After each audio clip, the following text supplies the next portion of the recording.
it's time we solved. We have simplified and simplified and simplified.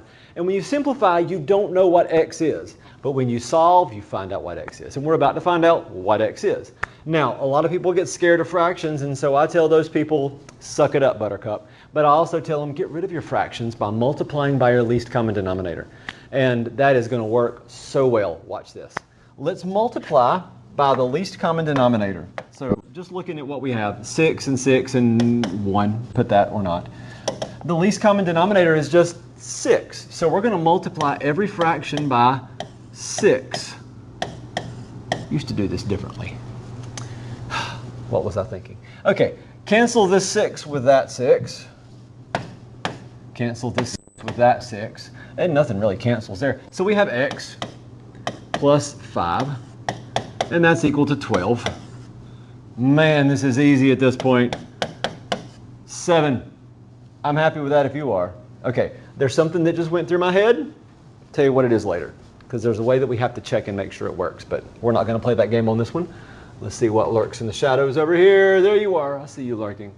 We need a least common denominator among 3, 2, and, well, 1, which is irrelevant. So 6, 3 goes into 6, 2 goes into 6, let's put a 6. Every fraction, not with that color, every fraction, raged out for no reason, gets multiplied by 6. So we're going to do that. Now we switch to blue. Okay, 3 goes into 6 twice, 2 goes into 6 3 times, thrice is the word, and then 1 times 6 is going to give you 6. So x times 2, 5 times 3, 1 times 6, and we solve it. So we're going to subtract 15 from both sides. Don't feel like you have to show all this work. 2x equals negative 9. We're going to divide by 2. X equals negative 4.5. You could also leave it as a fraction and call it negative 9 halves if you like. Something just went through my head. I'll tell you what it was later. Let's keep going. Ah, now things get fun. We need a least common denominator among, let's look at the numbers first. By the way, everything's a monomial up to this point, so no craziness yet. When you're dealing with monomials, it's not too bad. So just the 2 and the 4. I need to multiply by 4 to get rid of those. And I have an x in the denominator, so let's multiply by 4 and x. Your least common denominator is 4x. Okay, start canceling. All right, x cancels with x. 2 cancels with 4, leaves a 2 in the numerator. 4x cancels with 4x, technically leaves a 1. So we're going to have 1 times 4. We're going to have 3 times 2. We're going to have, I messed up, we'll keep going. We're going to have 1 times 1.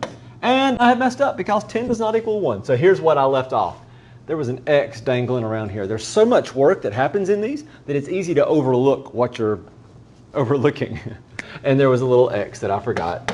Hate it when that happens. 4 from both sides. 6x equals negative 3. Equals negative 3. We're going to divide by 6.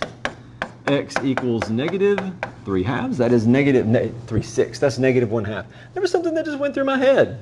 I'll tell you what it is. You're never allowed to divide by 0. So at this step, when you're finished, you always make sure you never divided by 0. You didn't in this case. You haven't done that yet in any of these problems, but we're going to encounter some where you really do need to check that. So again, here's what just went through my head. If x equaled negative 1 half, would I ever have divided by 0? No. And that makes no sense right now, but you'll see it in another problem later.